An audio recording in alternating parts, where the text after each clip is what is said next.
China is the most populated country in the world, also the leading political and cultural forces that shape our world.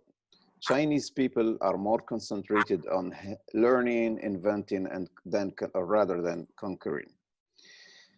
China has slowly become indispensable to our modern life. It moves from being the factory for the cheap goods to the most advanced technological nation and the hub of innovation.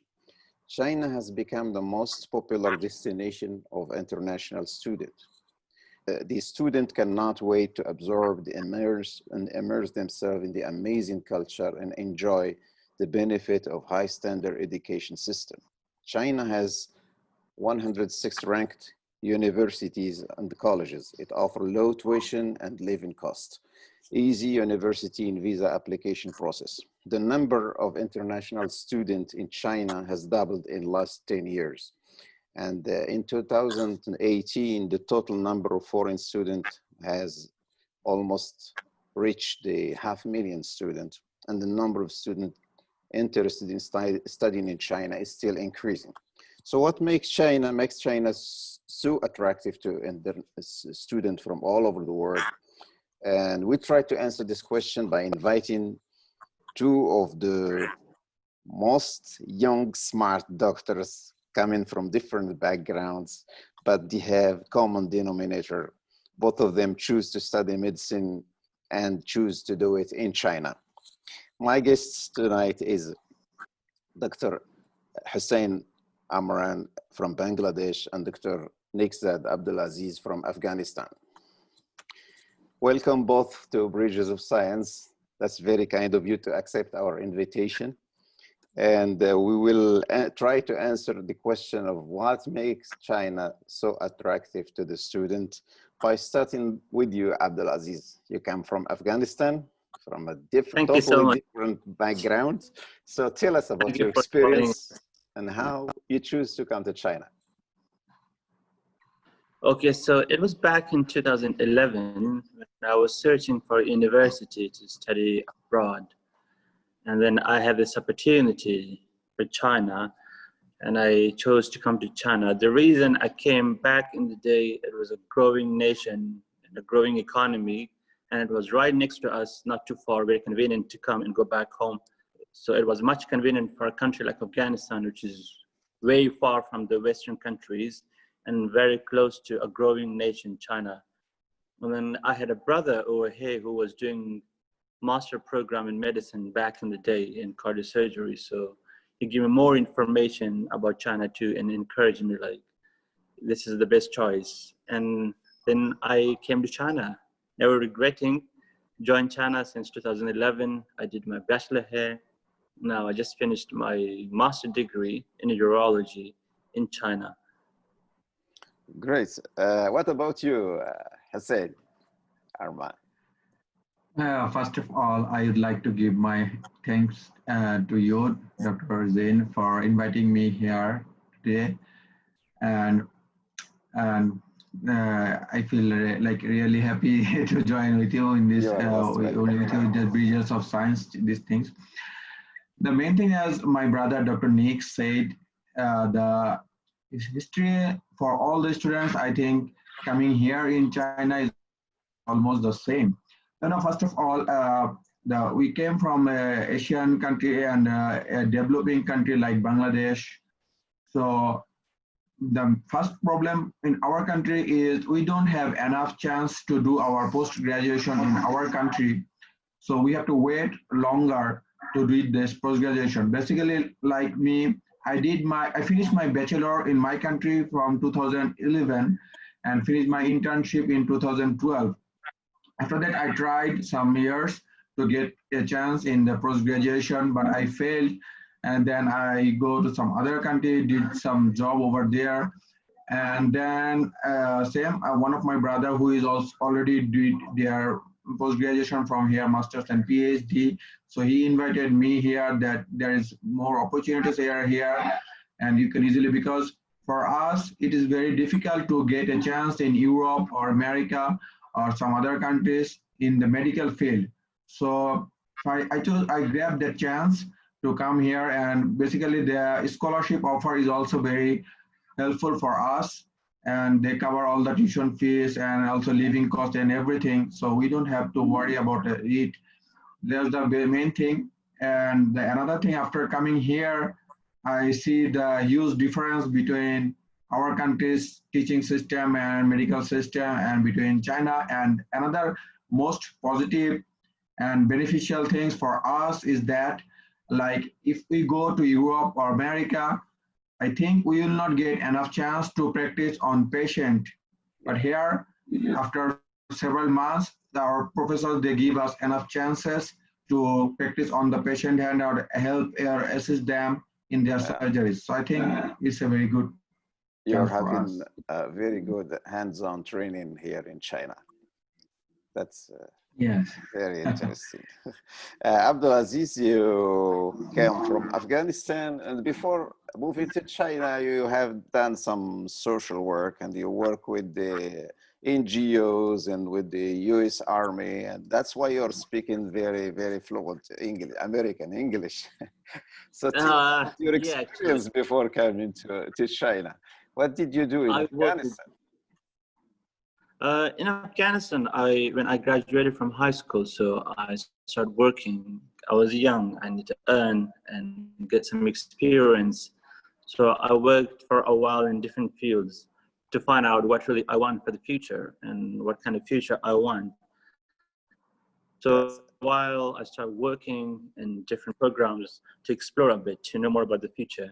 And then finally I decided, like, I have to go with medicine. This is the major I used to want it. I think I still want the same thing. So then I came to China. So you did your primary medical studies in China. So you started medical school in China before going to residency in urology. Yes. Yeah. So, I did my bachelor's. Yeah, that's the opposite of Hussein, who did his medical school in Bangladesh.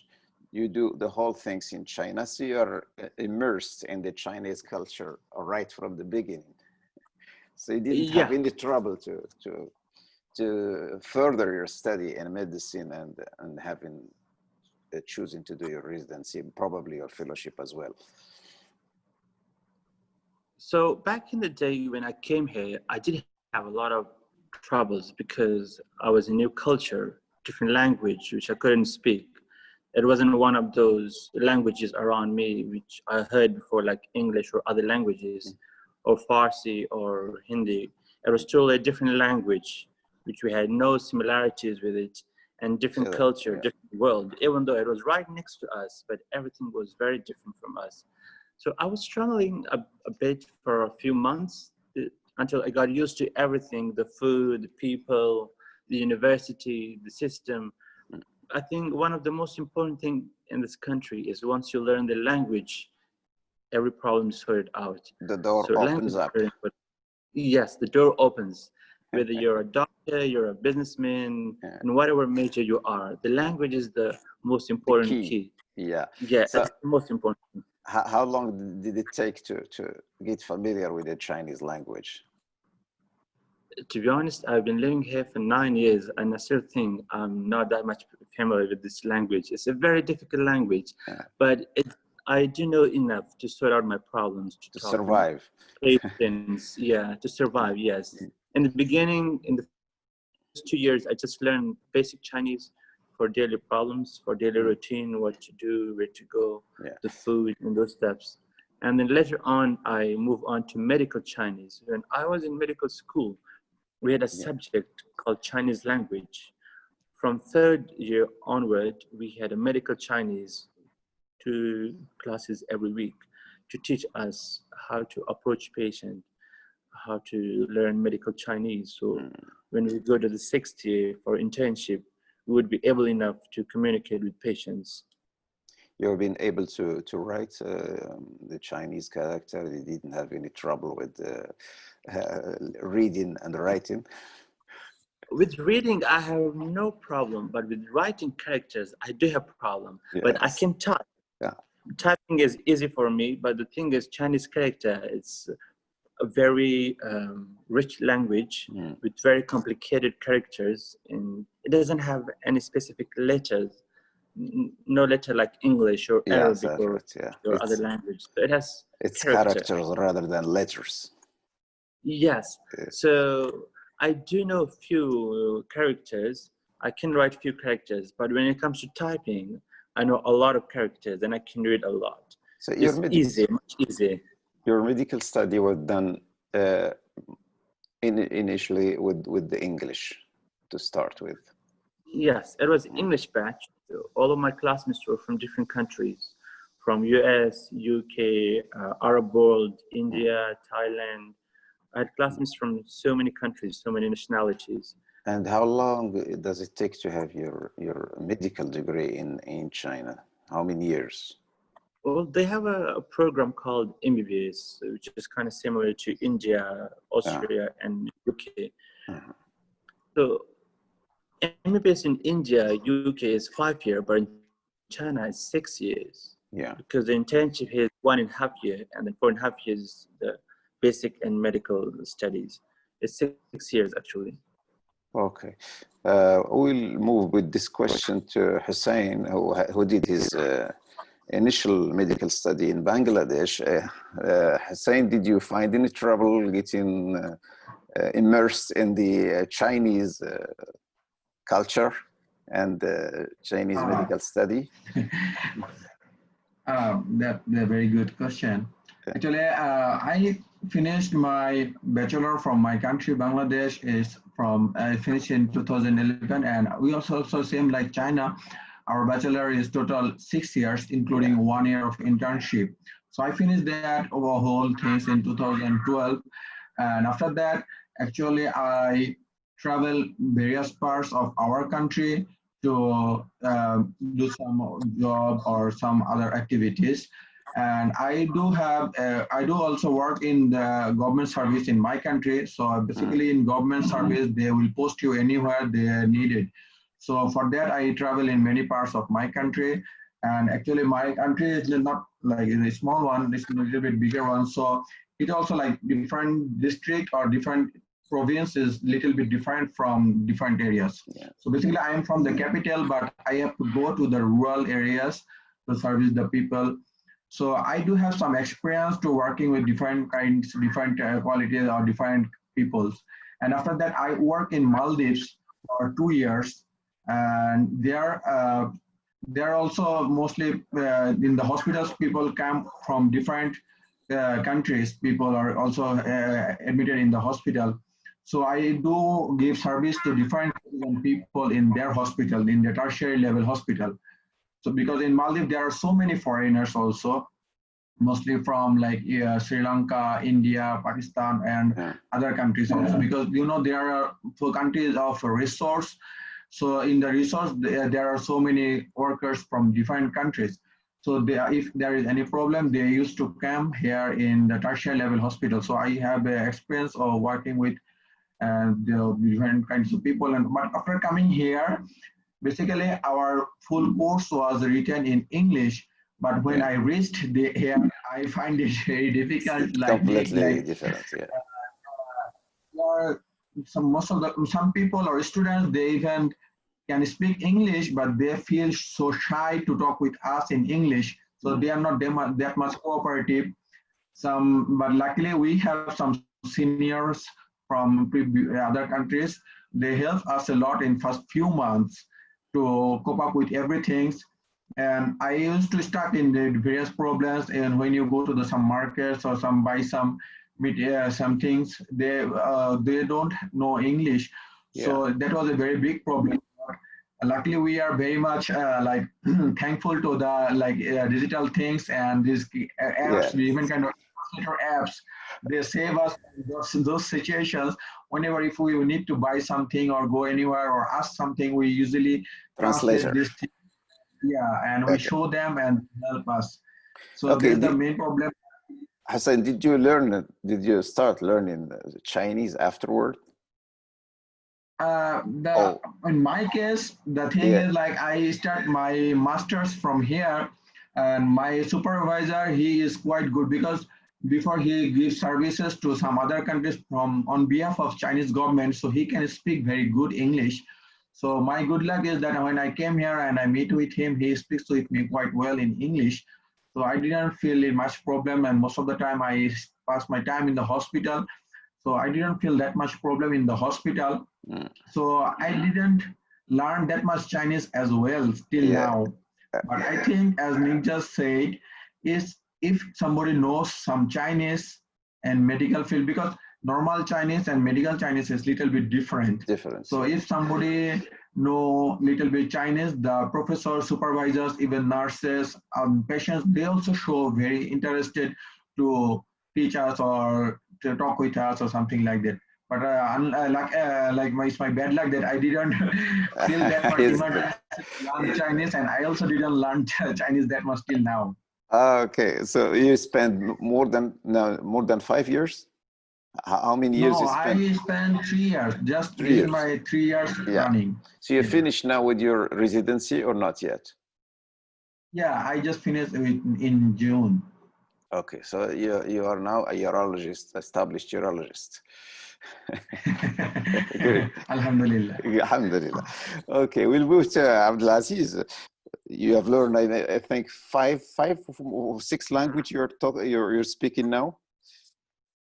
Yeah, kind of. Tell us about your ability to this ability to learn and speak different languages. Probably it's more because of our locations where I am from. We're covered by different languages, and they all have influence, like Hindi, the Turkic languages, the Farsi, and then we still have our own language, and then there's international language, English, and then I moved to China, and then I had to learn Chinese. So yeah, alhamdulillah, I learn the languages. So what's next? Japanese? Probably Spanish. Great. You finished your residency or not yet? Yes, me and Dr. Hussain, we both graduated this year in June. Great. So I have applied for a PhD now. You have done some research, or all are clinical studies? I did some clinical research and some basic, but mainly focused on clinical during master, because there was a clinical degree. Did you have learned during your residency all this new technology like laparoscopy and urology and robotic, all these things? You get familiar with it in China? Yeah, in our hospital, it's like one of the biggest hospitals in Asia. We have around 600 surgery every day. So it's quite big, actually. If I compare this hospital, we have more surgeries than entire Canada, actually. Yes, it's like quite big, and we have a lot of opportunity to learn laparoscopic surgeries, robotic. But robotic surgery were introduced to our department just 2 years ago. When I came, there were still, even the department was new to it. But we have now a lot of robotic surgery. You have all this latest technological advances in China, and everything is possible and easy to learn. So you have this opportunity. You don't have maybe in Western countries. I think if you compare China with Western countries, it's two different systems and has its own advantage and disadvantages. For example, people who go from third world countries to first world countries in Western, like England, America, Canada, or Germany, they studied there, they settle down, integrate with society, then they never come back. And then they're one of the academic personality from that country. But in China, we noticed one thing: people who go from third world countries to study, then they go back to their own country. Like we have a few doctors who study in China, they already return and start working in Afghanistan. So it's kind of advantage. And the other advantage is for a medical field, they have more patients. So you have more exposure. Yeah, more exposure to a wide variety of surgeries. Yeah, especially when it comes to advanced technology and medical field. they have that. They have all the technology which is existed Available, in the but Western world. Yeah, it's now they have available that in too. China. So we have exposure to that, but sometimes it makes us confused how to take this technology back home to implement there from a third world country. Really. Yes, So there I are was about challenges. to ask you the question, did you experience any discrimination based on racial or religious ground? You almost responded this, but did you really have any trouble or based on your background, your religion in China? For Anything? me, maybe when I heard the news, I heard a lot of things about when it comes to my personal experience. To be honest, I feel very VIP here. Yeah. No discrimination, nothing. Like in our Absolutely. department, I'm the only foreigner, so they really respect me and they really treat me better than other residents, which I feel like VIP, and I can enjoy that. And even when I go to surgery, Yeah. they let me to join every surgery compared to other residents who is the same level as me. You So have maybe I'm some lucky. kind of positive discrimination. Yeah. Well, yeah, in other scenarios, kind of So, positive discrimination. let's make it go with the same question to Hussein concerning the same question. Is there is any discrimination based on his background and his religion, racial, and anything like that? No, I think who are now out of China and they get to know that we are now here in China, they always by hearing or by reading all the newses about the Muslims discrimination, they used to ask us the same question that we used to know that there are Chinese people, the Chinese government, they are like they are in Uyghur or in Xinjiang, they torture the Muslims and they heard about these things. Actually, whenever we came here, we didn't find like even 0% or 1% of this kind of discrimination among the Muslims or any foreigners or something like that, because our cities, most of the cities, we do have mosque and we do go pray and these things and we do celebrate in our way, but we don't feel these kinds of discrimination. Even if you talk about the hospital things, and I think this China, this is more than welcoming rather than some other countries, because we do have some friends in some other countries. We used to talk with them about their course and this status and these things. So I think and feel like that China is more welcoming than some other countries. Because whenever we came and to do our hospital works, so the teachers, they are more like, they feel very much interest to show us something or teach us something and these things. And even when we go to the operation theater, and it's not like some other countries like USA or UK or America, Australia, that we are not allowed. We just see it on the background, back benches and see the surgeries what bosses are doing. It's not like that. You can just go in front. And another thing is like China, they are more into technology rather than like the bookish things. Like they just apply the things and see what the results came. Not like the book is saying like that, so we should do like that. You don't go there, task there, taking proper measures. These It's precautions, not like this. more open-minded society. Yes. As far as science is concerned. That's right. What's your plan for the future, Hussein? Any plan after completing your residency? Just now I finished the residency, so this year I didn't apply for PhD, as we do have some restrictions. Like the same year we graduate in our university, we cannot apply in the same year for PhD. So this year I'm looking for if I can get any other opportunities in somewhere else. So I didn't have any fixed goal yet. So I'm looking for, because our medical sector is a little bit difficult than some other fields.